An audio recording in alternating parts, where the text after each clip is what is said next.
Now, a year ago, we were promised the greatest reform of consumer rights for a generation by the Lib Dem Consumer Minister, Jo Swinson. And this Thursday, the new Consumer Rights Act, which she passed through Parliament, comes into force.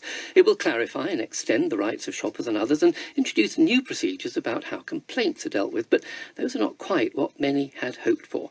Helen is with me. She's author of the book How to Complain, and she calls herself and her website The Complaining Cow. Helen Dewdney, you are a bit of a serial complainer, aren't you? But just tell us what new rights the new law gives us. Well, the big new thing is the digital content. So digital goods are now covered. So if you download an e-book or some software, you actually have rights, which you didn't have before. That's right. So that's covered. And also the digital content causing damage. So if you download some software and it damages something else on your washing machine or whatever, that the trader must repair or compensate for that. And what about the things most of us are used to? I go and buy something, it goes wrong. What are my rights then? Similar as before, if it goes wrong, you have got up to 6 years to get redress, but actually for the first 6 months the onus is on the trader to prove that the fault wasn't there at point of purchase. But as the consumer, you have got the 6 months where you can insist on refund, repair, replacement. But the new thing that has now come in is the 30-day rule. So within the 30 days, right up to 30 days, you can insist on a full refund. If something's gone wrong with it or it's not as described. Yeah. And if you buy things online, though, you get another right. You can just send stuff back for any reason. You can, if you've bought it online, that's still part of the other acts, but it's also involved in this one, and that's you've got the 14 days cooling off period. Right, so you can send it back within 14 days. Now, those are the rights. You go into the shop or you buy services or goods.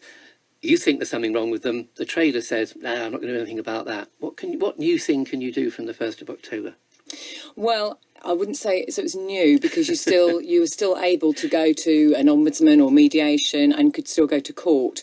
What's new and what was delayed from July is the ADR directive, which is saying that traders now must signpost you to an adjudication or mediation scheme. So this is an ADR, an alternative dispute resolution, which I tend to call ombudsman. I know they're not all ombudsmen, but they signpost you to it.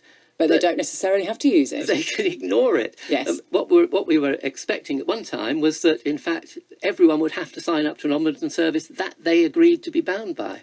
Absolutely, absolutely. And certainly the consultation that the government did showed that the public wanted it to be mandatory, and they wanted an ombudsman of ombudsmen, and that hasn't happened either. Right, but there are going to be general ombudsman services that you can go to or you can be directed to. If the trader won't be bound by it, is there any purpose in going?